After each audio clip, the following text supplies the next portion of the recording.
Cell membrane किसकी बनी होगी? उसी की बनी है जिसमें हमारी जिस चीज की हमारे अंदर बनती है। Very good. लिपिड्स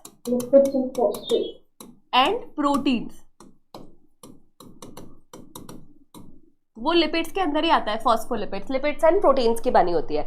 अब एनसीईआरटी बोलती है कि इनके अंदर यूकैरियोट से एक सिमिलैरिटी और होती है, और वो सिमिलैरिटी होती है selectively permeable nature of its membrane. Now what is this selectively permeable nature? कौन बताएगा?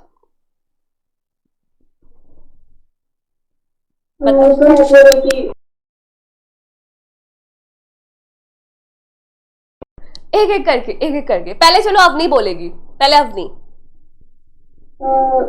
सिलेक्टेड पार्टिकल्स को सेल के अंदर एंटर करने देता है। ठीक है, वेरी गुड। मेघा? वो डिसाइड कर सकती है कि सेल के अंदर क्या क्या आएगा और क्या नहीं। Very good. आशु? बाकी बच्चे चैट्स में भी लिख सकते हो। आशु बताओ।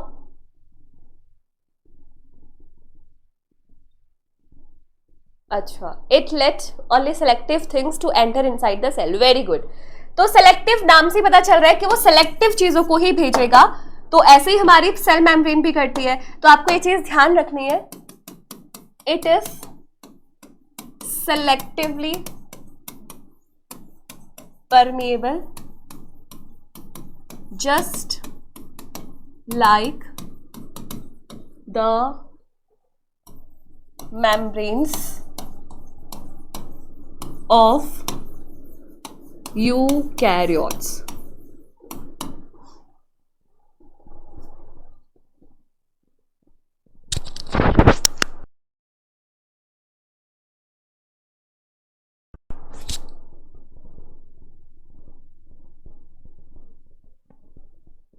मेम्ब्रेन को पास करने नहीं देंगे, मेम्ब्रेन कुछ चीजों को पास नहीं करने देगी रोहन, ठीक है?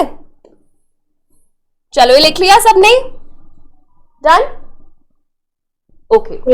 नाउ हमारी एनसीईआरटी बोलती है एक और चीज, और वो क्या बोलती है कि बैक्टीरिया ना दो टाइप्स के होते हैं, एक होता है ग्राम पॉजिटिव और एक होता है ग्राम नेगेटिव। लेकिन किस चीज के बेसिस पे? जिसने एनसीईआरटी अच्छे से पढ़ी है वो बता सकता है। दो चीजें हैं जिनके बेसिस पे हम बोलते हैं कि ग्राम पॉजिटिव या ग्राम नेगेटिव। क्या है वो? ढूंढ के बताओ, बताओ। अभी एनसीईआरटी खोल के बैठे हो। हाँ, और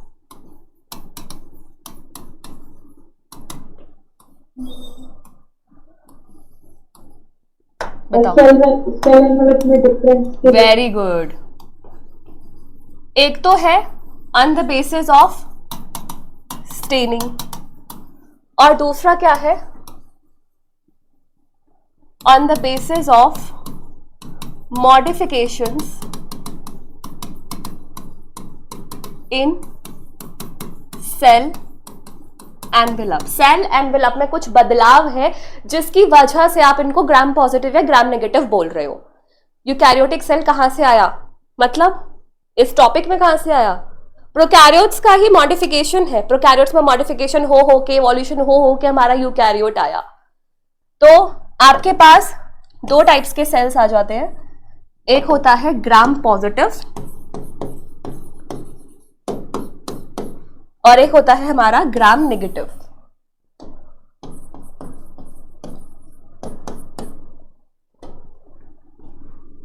अब मैं चाहूंगी आप लोग थोड़ी देर मुझे सुनो, उसके बाद हम आगे इसको लिखना। देखो, एक साइंटिस्ट था जिसका नाम था क्रिश्चियन ग्राम।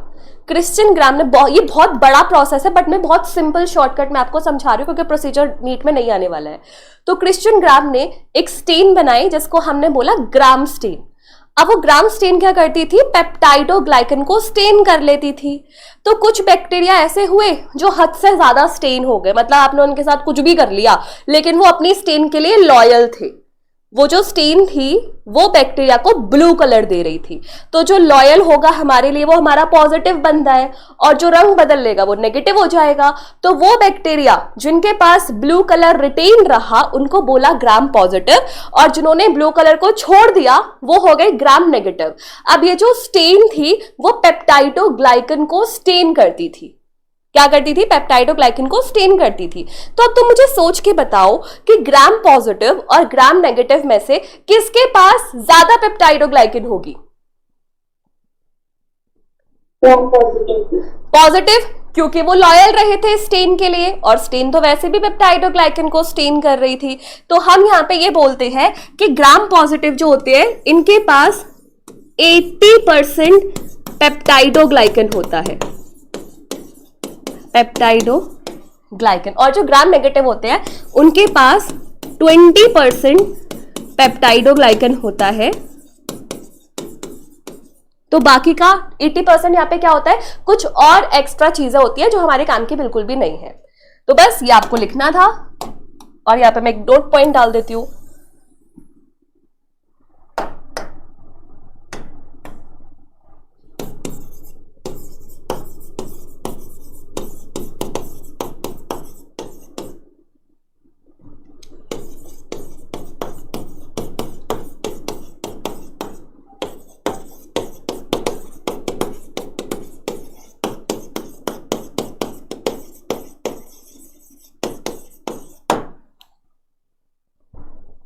रोहन, प्रियांशु, नंदिता, समझ में आया?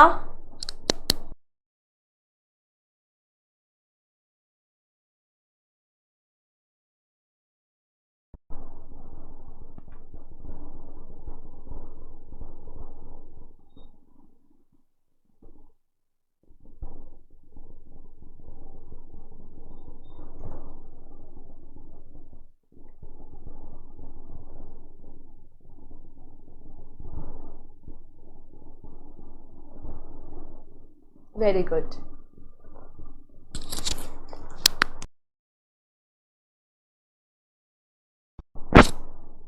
डन? ओके, तो मुझे बताओ जरा,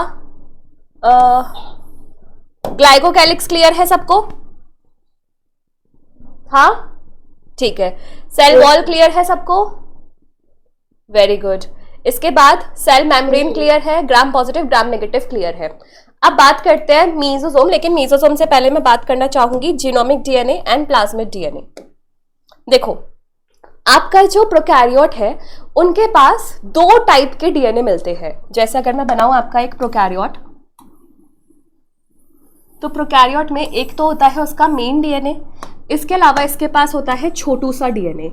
अब ये जो दोनों के दोनों डीएनए हैं, ऑब्वियसली बात है उनको रेप्लिकेट तो करना पड़ेगा। रेप्लिकेशन कराने के लिए हमें क्या चाहिए होता है? एक स्विच चाहिए होता है ना, उसको क्या बोलते हैं? रेप्लिकेशन स्टार्ट कराना है, मैं बोल रही हूँ रेप्लिकेशन अगर मुझे स्टार्ट कराना है तो मुझे एक स्विच चाहिए होता है। वो स्विच क्या है? एक ऑरिजिन चाहिए होता है। क्या बोलते हो उस ऑरिजिन को? तुम्हें आता है, तुम अभी भूल रहे हो, तुम्हें आता है, इसे बोलते हैं ओराई, ऑरिजिन ऑफ रेप्लिकेशन। आता है ना, ये पता है ना तुम सबको? हाँ, तो दोनों ही डीएनए के पास अपना अपना ऑरिजिन ऑफ रेप्लिकेशन होता है। तो ये वाला जो डीएनए है जो मैंने ब्लू से बनाया है, ये है इसका जीनोमिक डीएनए, जीनोमिक डीएनए। और ये जो मैंने व्हाइट से बनाया है ये है इसका एक्स्ट्रा क्रोमोसोमल डीएनए। ओफो, ये लेटर कहाँ जा रहे हैं? अब मैम मुझे ये बता दो कि आप जीनोमिक डीएनए और इसको कैसे डिफरेंशिएट करोगी। तो अब जो मैं बोल रही हूँ उसको बिल्कुल ध्यान से सुनना, बिल्कुल ध्यान से। जीनोमिक डीएनए के सारे जीन्स आपको चाहिए सर्वाइवल के लिए, लेकिन एक्स्ट्रा क्रोमोसोमल डीएनए आपको सर्वाइवल के लिए नहीं चाहिए, वो बस कुछ एक्स्ट्रा फीचर्स दे देगा, है ना। तो वो डीएनए जिसमें तुम्हारे सर्वाइवल के जीन्स हैं वो है जीनोमिक डीएनए, और जो तुम्हें कुछ एक्स्ट्रा बना रहा है, स्पेशलिटीज दे रहा है, वो है आपका ये एक्स्ट्रा क्रोमोसोमल डीएनए, जिसको हम और क्या नाम देते हैं? जिसको हम नाम देते हैं प्लाज्मिड। ठीक है, तो किसके पास हमारे सर्वाइवल के जीन्स होंगे? जीनोमिक डीएनए के पास have genes for survival of prokaryote. और एक्स्ट्रा क्रोमोसोमल डीएनए के बारे में एनसीईआरटी में लिखा हुआ है, give unique phenotypic characters. Phenotypic मतलब जो एक्सप्रेस हो सके, फिनोटिपिक कैरेक्टर्स। यहां पे सर्वाइवल इंपॉर्टेंट है। ठीक है मैम, ये आपने बता दिया, लेकिन अभी तो हमें ये भी नहीं पता कि जीनोम क्या होता है। What is genome? पता है किसी को जीनोम क्या होता है?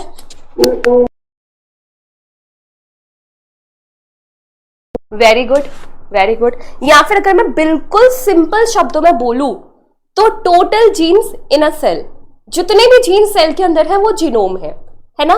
तो ये जीनोमिक हो गया, एक्स्ट्रा जीनोमिक हो गया, जो काम का ही नहीं है इतना ज्यादा। तो genome means total genes present in a cell. तो अब मैम एक बात बताओ, इस वाले रीजन को भी न्यूक्लियोइड बोलोगे, इसको भी न्यूक्लियोइड बोलोगे क्या? नहीं, न्यूक्लियोइड केवल उसी रीजन को बोलोगे जहां पे आपका जीनोमिक डीएनए होगा, उसको सबसे डिफरेंशिएट करने के लिए। ठीक है, उसको आप जीनोमिक डीएनए बोलोगे। अब एक और क्वेश्चन है, एनसीईआरटी में लिखा हुआ है साफ साफ ब्रैकेट्स में, उन्होंने जीनोमिक डीएनए के बारे में बोला है कि आपका ये जीनोमिक डीएनए कितने क्रोमोसोम्स के बराबर है। This DNA is equals to how many chromosome? बताओ बताओ।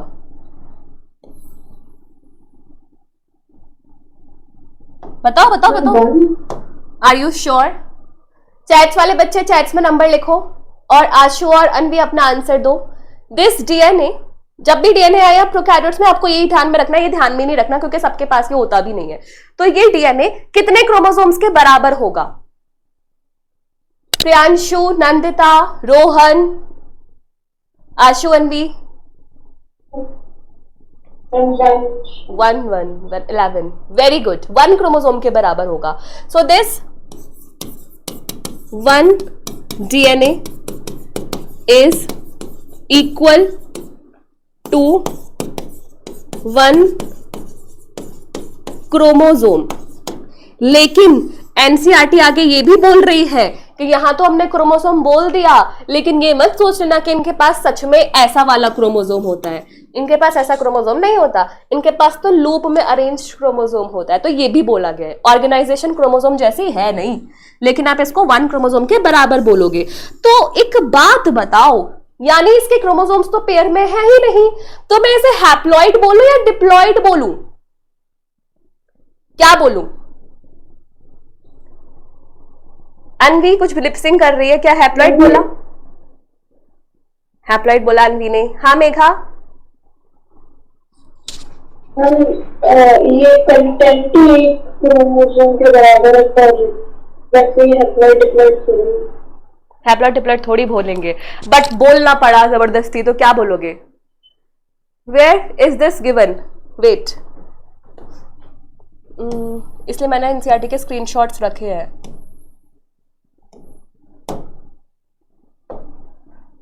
यहां देखो, the single chromosome circular DNA, इधर यहां पे लिखा हुआ है कितने क्रोमोसोम के बराबर है, इस लाइन में लिखा हुआ है। वेरी गुड प्रियांशु, अगर आपको बोलना हुआ तो हैप्लॉइड बोलोगे क्योंकि क्रोमोसोम पेयर में नहीं है। ठीक है, दिख गया अंशु, आशु? ये रही वो लाइन। ठीक है, तो हमने ये ऑलमोस्ट सारी चीजें कर ली इधर से। ठीक है, और नीचे जाओ। यहां तक की बात समझ में आई? अगर कोई पूछा तो ये हैप्लॉइड माना जाएगा, ना कि डिप्लॉइड। क्लियर है? ठीक है, तो अब आपको ये पता होना चाहिए, और आपको शायद पता भी होगा कि प्लाज्मिड का फंक्शन क्या क्या है। क्या क्या फंक्शंस है प्लाज्मिड के?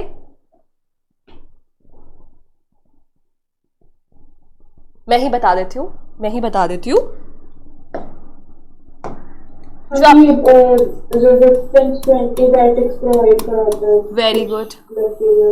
Very good. सबसे पहली बात, आपका जो प्लाज्मिड है वो आपका रिकॉम्बिनेंट डीएनए टेक्नोलॉजी में यूज होता है एज ए वेक्टर। और आपको पता है वेक्टर की बहुत सारी प्रॉपर्टीज होती थी, जिसमें से एक प्रॉपर्टी होती थी कि वो इंडिपेंडेंट रेप्लिकेट कर सके, है ना, इंडिपेंडेंट रेप्लिकेट कर सके। तो वेक्टर की तरह यूज क्यों हो जाता है? Because it can replicate independently। दूसरा, it provides, it has antibiotic resistance genes। Antibiotic resistance gene कि आप एंटीबायोटिक डालोगे तभी बैक्टीरिया सरवाइव कर लेगा। एग्जाम्पल है जैसे कि ampicillin resistance, tetracycline resistance etcetera. Plasmid समझ में आ गया? ठीक है, Yes, sir. ओके।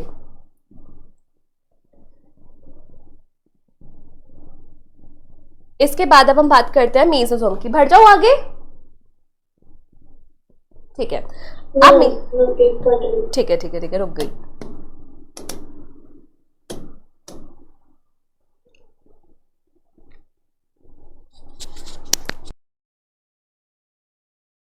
देखो, ये आप बायोटेक्नोलॉजी में पढ़ोगे, ये होता है एम्पीसिलिन रेजिस्टेंस, मतलब एम्पीसिलिन डाल के भी इसका कुछ नहीं बिगड़ेगा। और ये होता है tetracycline resistance.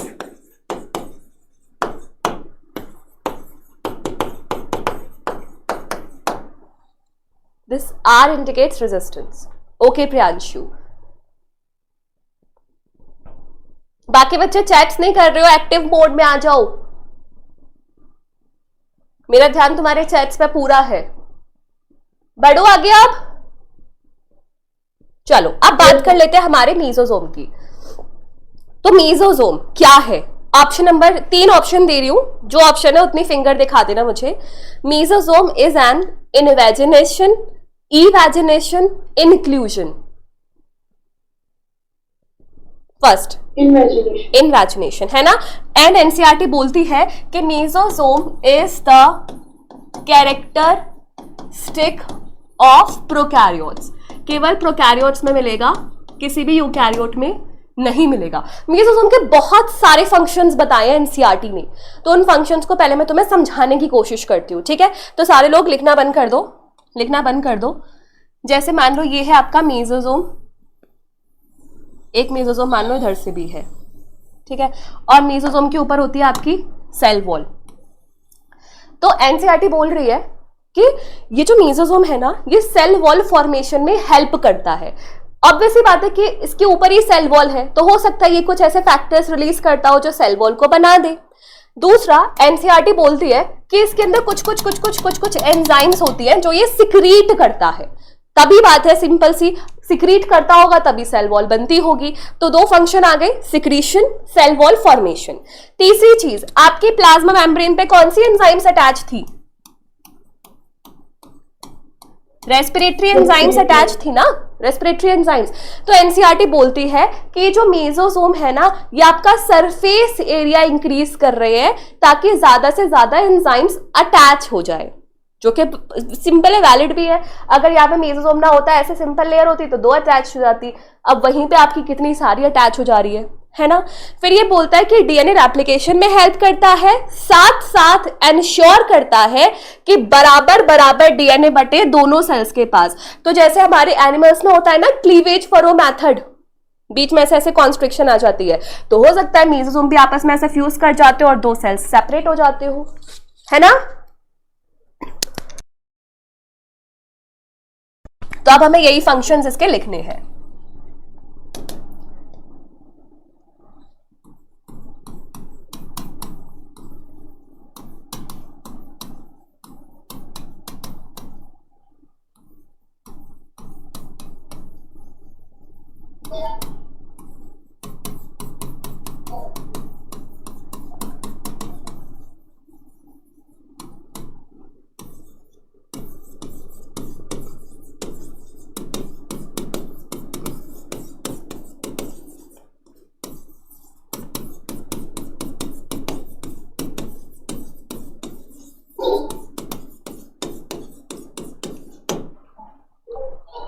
Very good. Reproduction नहीं, रेप्लिकेशन। हाँ, रेप्लिकेशन सही है। रेस्पिरेशन में भी, क्योंकि आपकी रेस्पिरेटरी एंजाइम्स अटैच्ड है। तो यहां से भी स्टेटमेंट बेस्ड क्वेश्चंस आते हैं।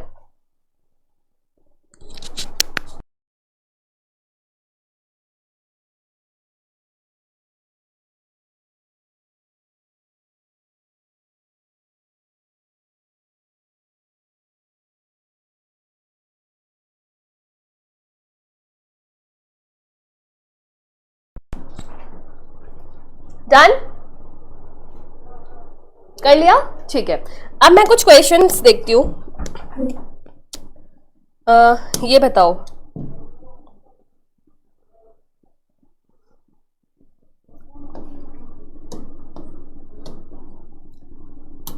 अरे हट जा।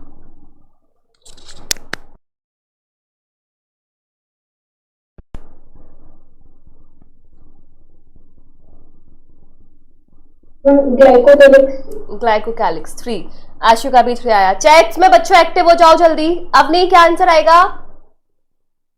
3। और अगर इसमें से भी स्पेसिफिक पूछते तो स्लाइम लेयर, वैसे भी नाम से समझ में आ रहा होगा ना, चिपचिपी होगी स्लाइम जैसी। ठीक है, नेक्स्ट क्वेश्चन।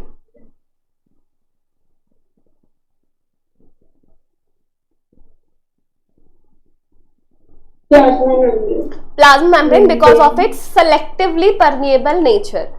अगर किसी के दिमाग में राइबोसोम आ रहा है तो राइबोसोम यहाँ पे मोस्ट अप्रोप्रिएट नहीं जाएगा, क्योंकि राइबोसोम्स के टाइप्स डिफरेंट हो जाते हैं। ठीक है, तो without any exception plasma membrane. Next question.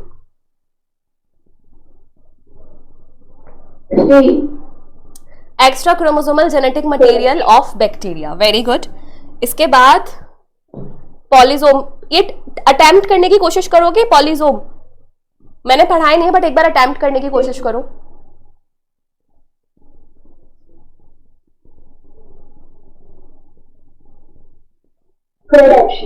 Third option, several ribosomes attach to single mRNA, बिल्कुल सही है। तो अभी मुझे बताओ, यहां तक कोई डाउट है जो मैंने अभी पढ़ाया? यहां तक कोई डाउट है क्या? नहीं? हाँ, पहले वाले में से क्या क्या क्या? फिजिको-केमिकल अप्रोच का क्या मतलब? Physico chemical approach, reductionist biology. देखो, आपको पता करना है कि बॉडी कैसे काम कर रही है, तो ऑब्वियसली बात है कि बॉडी के काम करने के लिए आपको बॉडी की केमिकल डिटेल्स देखनी पड़ेगी कि कैसे केमिकल्स एक दूसरे के साथ इंटीग्रेट करते हैं, कौन कौन से ऑर्गेनिक सब्सटेंस बॉडी में होते हैं। उसी के इंटीग्रेशन से आपको पता चल पाएगा कि बॉडी की फिजियोलॉजी कैसे फंक्शन कर रही है। तो बॉडी की फंक्शनिंग को जानने के लिए you need to understand its chemicals. तो उन दोनों को मिला के कहा गया है फिजियोकेमिकल अप्रोच। ये बायोमोलिक्यूल्स चैप्टर से रिलेट किया गया, इसलिए आगे लिखा भी हुआ है कि चैप्टर 9 में आप ये पढ़ोगे।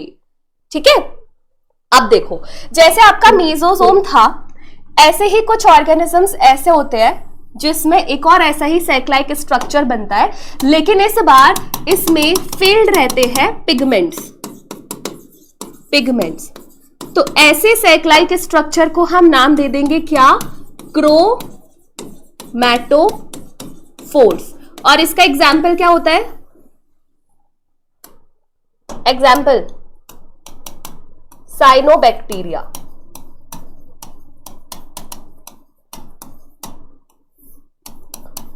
Blue green algae. Very good, है ना? अब ये पिगमेंट स्टोर करता है तो इसका फंक्शन हो जाएगा फोटोसिंथेसिस।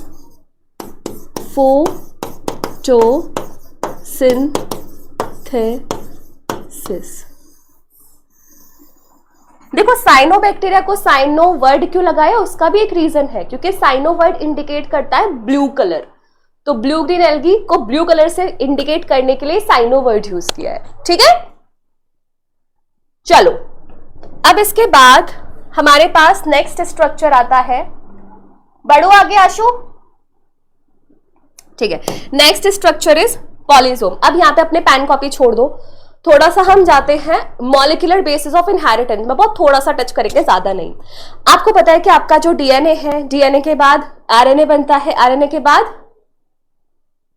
प्रोटीन बनता है, यानी कि ट्रांसक्रिप्शन और ट्रांसलेशन। हाँ, तो अब अगर मैं थोड़ा सा आपका टाइम लूं और आपको बताऊं कि यहाँ पे प्रोकैरियोट्स और यूकैरियोट्स में ये सब कैसे होता है, तो इधर है आपका प्रोकैरियोट और इधर है आपका यूकैरियोट। तो यूकैरियोट्स के केस में क्या होता था, आपके पास न्यूक्लियस था, ठीक है, इस न्यूक्लियस के अंदर आपने डीएनए से आरएनए बना दिया था, फिर ये आरएनए क्या करता था, यहां से बाहर जाता था, फिर ये आरएनए क्या करता था, यहां पे राइबोसोम्स के कांटेक्ट में आता था, राइबोसोम्स के कांटेक्ट में आता था और तब जाके बनता था हमारा प्रोटीन। सिंपल। लेकिन प्रोकैरियोट्स में ऐसा कोई कंपार्टमेंटलाइजेशन नहीं है, वहां पे क्या है, एक ही कंपार्टमेंट है साइटोप्लाज्म, वहीं पे ही सारी चीजें शुरू हो जाती है। तो हुआ क्या, मान लो आपका ये जो डीएनए है, इस डीएनए ने ट्रांसक्रिप्शन किया, तो यहां से एक आरएनए निकल जाएगा, निकलता जाएगा, है ना।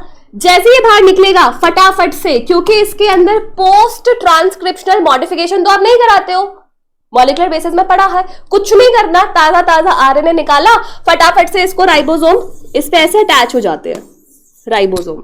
तो ये जो सिंगल आरएनए से ये जो मल्टीपल राइबोसोम्स अटैच हो गए हैं, इसी स्ट्रक्चर को कहा जाता है क्या, पॉलीजोम या पॉलीराइबोसोम। अब ये सबको पता है, लेकिन क्वेश्चन ये है कि क्या ये पॉलीसोम एक ही प्रोटीन बनाएगा या डिफरेंट टाइप्स के प्रोटीन्स बनाएंगे, बताओ बताओ। डिफरेंट टाइप्स नहीं, एक ही टाइप के प्रोटीन्स बनाएंगे, ठीक है, they will make same type of proteins. तो ये है आपका पॉलीसोम, जब एक एमआरएनए पे मल्टीपल राइबोसोम्स अटैच हो जाए, तो ये लिख लो।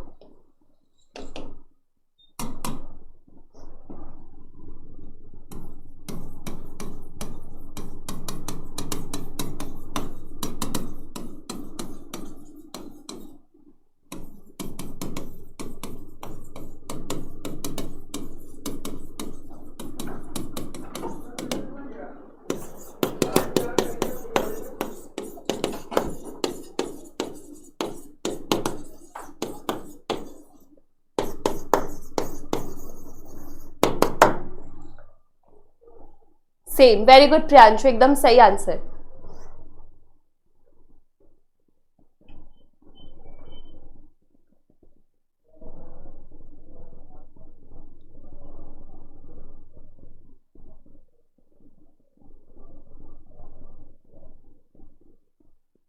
हो गया?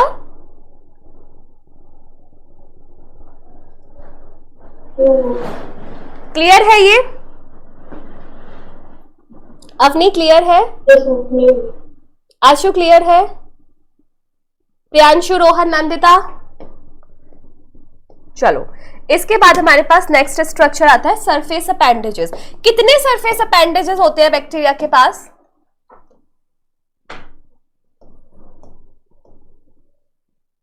3, है ना। एक होता है आपका फ्लैजिला, एक होता है आपका पिलाई और एक होता है आपका फिम्ब्री।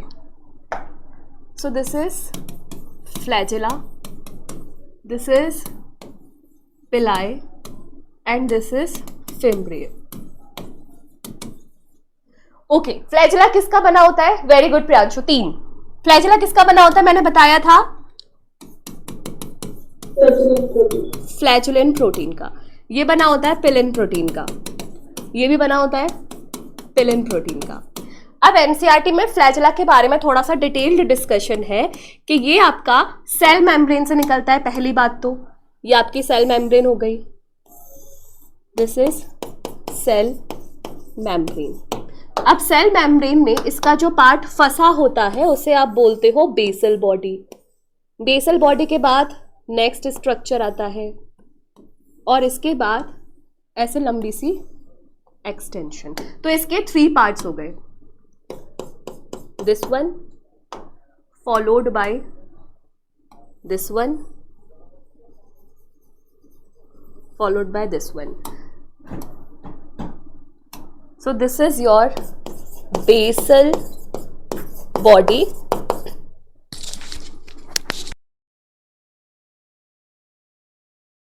ये हो जाएगा आपका हुक और ये हो जाएगा आपका फिलामेंट।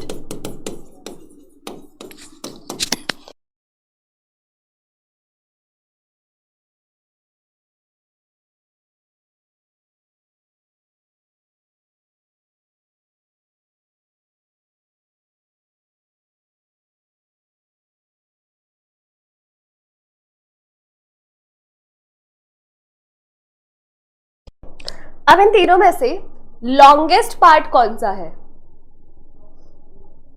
filament. फिलामेंट। तो filament is the longest portion.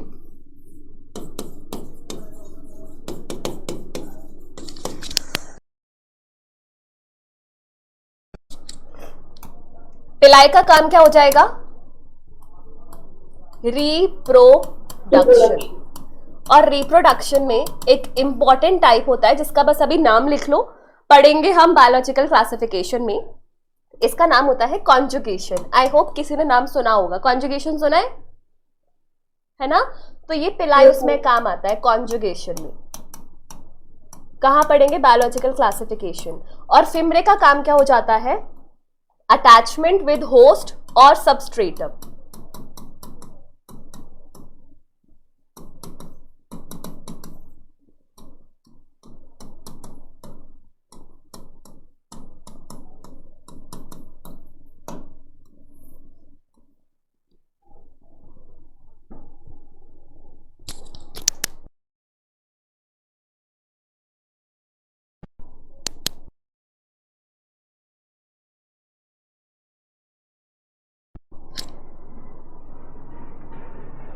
Done? Very good. तो आपको यहाँ पे याद रखना है कि फ्लैजिला के 3 पार्ट्स है, बेसल बॉडी, हुक, फिलामेंट। बना होता है फ्लैजिलन प्रोटीन का, सबसे लंबा पोर्शन होता है इसका फिलामेंट, और बाकी दोनों सेम प्रोटीन के बने हैं, पिलिन प्रोटीन के। ठीक है, चलो अब बढ़ते हैं थोड़ा सा आगे, बात करते हैं इंक्लूजन बॉडीज की। तो पहला क्वेश्चन है, बताना मुझे स्टेटमेंट ट्रू है या फॉल्स है। Inclusion bodies are bound by membrane. False. पहली बात तो किसी के ऊपर भी मेम्ब्रेन नहीं होगी प्रोकैरियोट्स में, है ना प्रियांशु?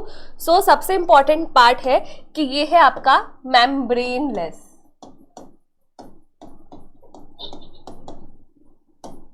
ठीक है, तो ये होते क्या है? These are the reserve food materials. Reserve food materials. Example बताओ, बताओ क्या क्या एग्जाम्पल्स है इसके? Phosphate granules. Very good, phosphate granules. और Glycogen granules. Very good, glycogen granules. और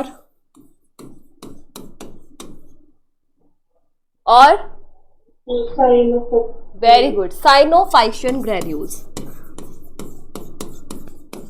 फाइशियन ग्रैन्यूल। ये जो फॉस्फेट ग्रैन्यूल्स है, इसी को हम वॉल्यूटिन ग्रैन्यूल्स भी बोल लेते हैं, अगर कभी ये नाम देखने को मिल जाए, वॉल्यूटिन ग्रैन्यूल्स। ठीक है, तो ये 3 है, रिजर्व फूड मटेरियल है, प्रोकैरियोट्स में मिलते हैं। क्या हुआ अवनी? कोई दिक्कत नहीं? ठीक है।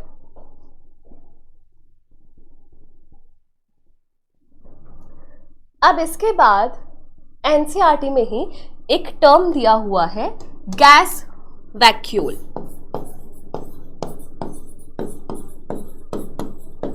Gas vacuoles.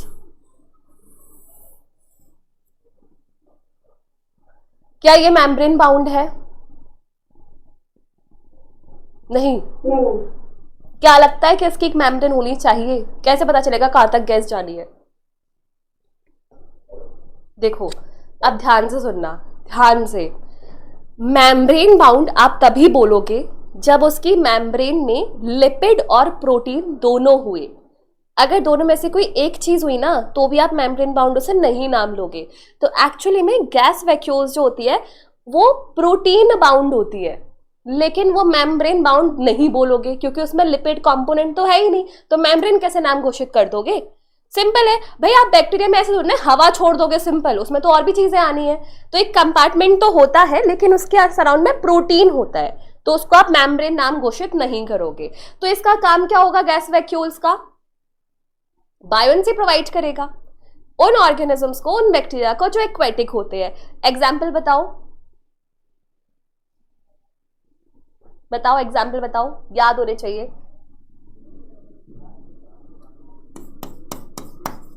बीजे बीजे और बीजीए ऐसे स्ट्रिक्ट सेंस में नहीं बोलोगे, क्योंकि बायोलॉजिकल क्लासिफिकेशन में कहा गया है कि बीजीए टेरेस्ट्रियल भी होते हैं, बीजीए एक्वेटिक भी होती है, बीजीए तो हर जगह मिलते हैं। तो इसलिए एनसीईआरटी में सेल चैप्टर में स्पेसिफिक बैक्टीरिया का नाम लिखा है, याद करो, ग्रीन, पर्पल, सल्फर। सबसे लास्ट, प्रोकैरियोटिक में सबसे लास्ट में बताओ क्या नाम लिखा है, देखो बुक।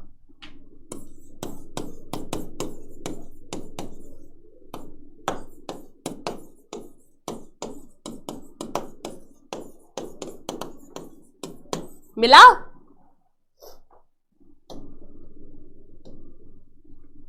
green photosynthetic bacteria, और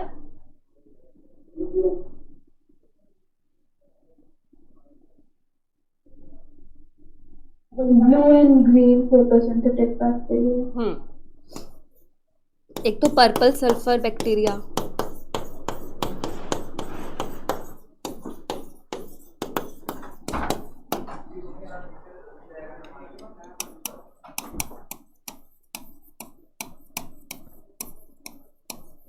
बहुत सारे लोगों में मिलता है, बहुत सारे एटसेट्रा। काम क्या हो जाएगा इसका, बायोवेंसी प्रोवाइड करना।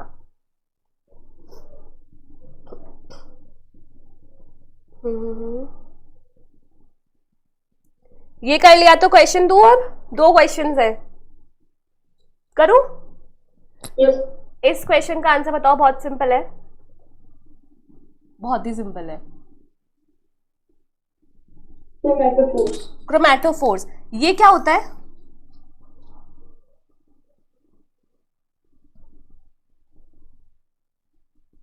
ये नाइट्रोजन फिक्सिंग, नाइट्रोजन फिक्सेशन कराता है एनाबीना नॉस्टॉक में। Very good. ये क्वेश्चन प्रियांशु बेटा पूरा पूरा स्टेटमेंट लिखाकर, यस नो मैं कंफ्यूज हो जाती हूँ कि समझ आया नहीं आया। वेरी गुड, सही आंसर है इसका, हेल्प इन नाइट्रोजन फिक्सेशन, शाबाश। हाँ, पॉलीजोम, क्योंकि पॉलीजोम इंक्लूजन बॉडीज नहीं है। ठीक है, वेरी गुड। अब तुम्हें अगली क्लास में क्या करना है वो ध्यान से सुन लो, और इस बार मुझे सबका होमवर्क पूरा चाहिए, एवरीवन। तुम लोगों ने यहाँ तक एनसीईआरटी पढ़ ली है ना, अपने लिए ईमानदार हो तो बिल्कुल पढ़ी होगी। अब तुम्हें इसके बाद से यहाँ से शुरू करना है, ये वाला पूरा पैराग्राफ पढ़ना है, ये वाला पूरा पैराग्राफ पढ़ना है, ये वाला पूरा पैराग्राफ पढ़ना है। इसके बाद यहाँ से लेकर के यहाँ तक का पूरा पढ़ना है। समझ में आया? ठीक है, देखो यहाँ लिखा हुआ है blue green purple green photosynthetic bacteria, सारा कुछ हमने कवर अप कर लिया। ये तो तुम्हें पता है ना कि राइबोसोम 50S 30S मिला के 70S है ना, सबको पता है ना 70S में। अब एक इंपॉर्टेंट चीज है कि आप लोगों को ना ये डायमेंशंस नहीं भूलनी है, जैसे लिखा है ना 15 nanometre by 20 nanometre in size, तो जितनी भी डायमेंशंस है वो एनसीईआरटी में एक कॉर्नर पे लिख लो। जैसे मैंने कल भी बताई थी माइकोप्लाज्मा की, वायरस की, ये सब की लिखो, क्योंकि मैचिंग की फॉर्म में, स्टेटमेंट्स की फॉर्म में पूछी जाएगी। ठीक है, अब बताओ किसी को कोई डाउट है? होमवर्क सबको समझ में आ गया? यस प्रियांशु, क्लास में मजा आया? मजा तो तुम्हें आना ही है, आना ही है, आना ही पड़ेगा और आएगा ही। कोई डाउट रह गया? नहीं ना? अगर तुम्हें कभी भी एनसीईआरटी रीडिंग करते टाइम कोई वर्ड में भी फंस जाओ ना बच्चों, तो पूछना, बिल्कुल भी हेजिटेट नहीं करना, क्योंकि यही छोटी छोटी चीजें आपका सिलेक्शन रोकती है। तो मेरा ऐसा बिल्कुल भी नेचर नहीं है कि मैं तुमसे हंसू है क्या पूछ लिया। डोंट वरी, जो पूछना है बिल्कुल पूछो। ठीक है, चलो bye bye, all the best, take care, homework करके आना।